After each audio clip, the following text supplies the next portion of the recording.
दोस्तों आज की इस वीडियो में मैं बात करने वाला हूं आपके ऐसे टॉप 10 मोस्ट इंपॉर्टेंट आपके 4 मार्क्स के क्वेश्चन के बारे में जो कहीं ना कहीं आपको एग्जाम में क्या पूछे जाते हैं।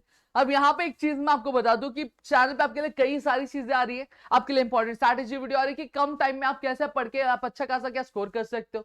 दूसरी चीज आपके लिए लाइव सेशन चालू है, नोट्स आपको दिए जा रहे हैं और इंपॉर्टेंट क्वेश्चन की सीरीज भी चालू हो। आप देखो भाई, चीजें आप पे डिपेंड करती है अब आपको करना क्या है। और साथ ही साथ मैं आपको बता दूं आपकी इंग्लिश की डेली सेक्शन जो है प्रदीपगिरी 11-12 अकेडमी और हमारे प्रदीपगिरी अपडेट पे का चालू है। अगर आप वो नहीं ज्वाइन कर रहे हो तो भैया गलती आपकी होगी, फिर आप बोलना मत कि सर बताया क्यों नहीं। ऑलरेडी सारी चीज आपकी क्या बताई हुई है। अब यहाँ पे एक चीज आप मेक श्योर कर लेना कि अब आपको क्या क्या करना है। अब आपको जो टाइम है, आपके पास टाइम ये नहीं कि आप पूरा सिलेबस कवर करते बैठो। अब आपके पास टाइम ये कि आप किस तरह से कम पढ़ करके ज्यादा से ज्यादा स्कोर करो। तो आज कुछ मैं आपको टॉप 10 आपके 4 मार्क्स के क्वेश्चन देने वाला हूं। जो आपके क्वेश्चन नंबर 5 में क्या पूछा जाता है, जो 8 मार्क्स के लिए आपको पूछा जाता है, जो स्प्लिट होता है आपके 2 क्वेश्चन में। चलो नोट डाउन करना चालू कर दो, बुक और पेन ले लो। मैं सारी चीजें वर्बली बोलूंगा तो लास्ट तक वीडियो को सुनना, ये आपके लिए बहुत ज्यादा फ्रूटफुल होगी। समझ में आ गया? और साथ ही साथ वीडियो को लाइक और शेयर सब्सक्राइब भी कर देना, ठीक है। अब सबसे पहली चीज अगर मैं बात करूं तो आपको एग्जाम में पूछा जा सकता है the scientific principle of management. ये आपको पूछा जा सकता है, ठीक है। साथ ही साथ उसके जो 4 टेक्निक्स है ये आपको पूछे जा सकते हैं। फिर उसके बाद अगर मैं बात करूं आपके नेक्स्ट चैप्टर में explain the importance of planning and explain any 5 points of importance of directing, तो ये आपको पूछा जा सकता है, ये नोट करके रख लो। फिर next what can be asked to you is characteristics of entrepreneur. जो कैरेक्टरिस्टिक्स होते हैं एंटरप्रेन्योर के, वो आपके एग्जाम में आ सकता है।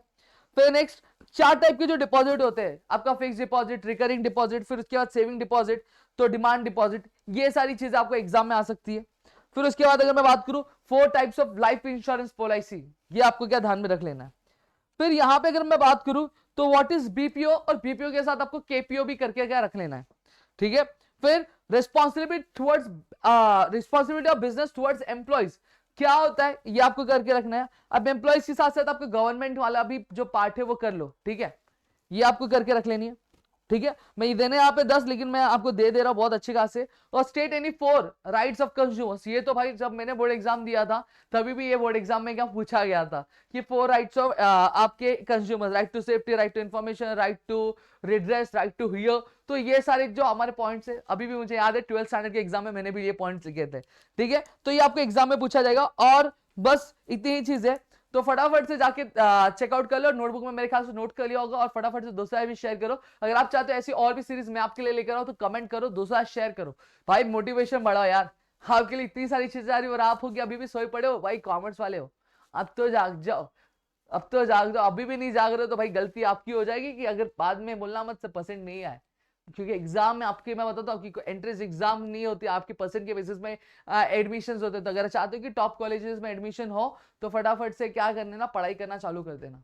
कि बहुत ऐसे कम ही कॉलेजेस होते हैं जहाँ पे एंट्रेंस के बेसिस पे आपके एडमिशन होते हैं, ठीक है। ज्यादातर कॉलेजेस में आपकी मेरिट के बेसिस पे एडमिशन होते हैं। तो फटाफट से क्या करो, पढ़ना चालू कर दो। तो मिलेंगे अगली वीडियो में, तब तक के लिए घर पे रहो सुरक्षित, अपना ध्यान रखना दोस्तों। जय हिंद दोस्तों।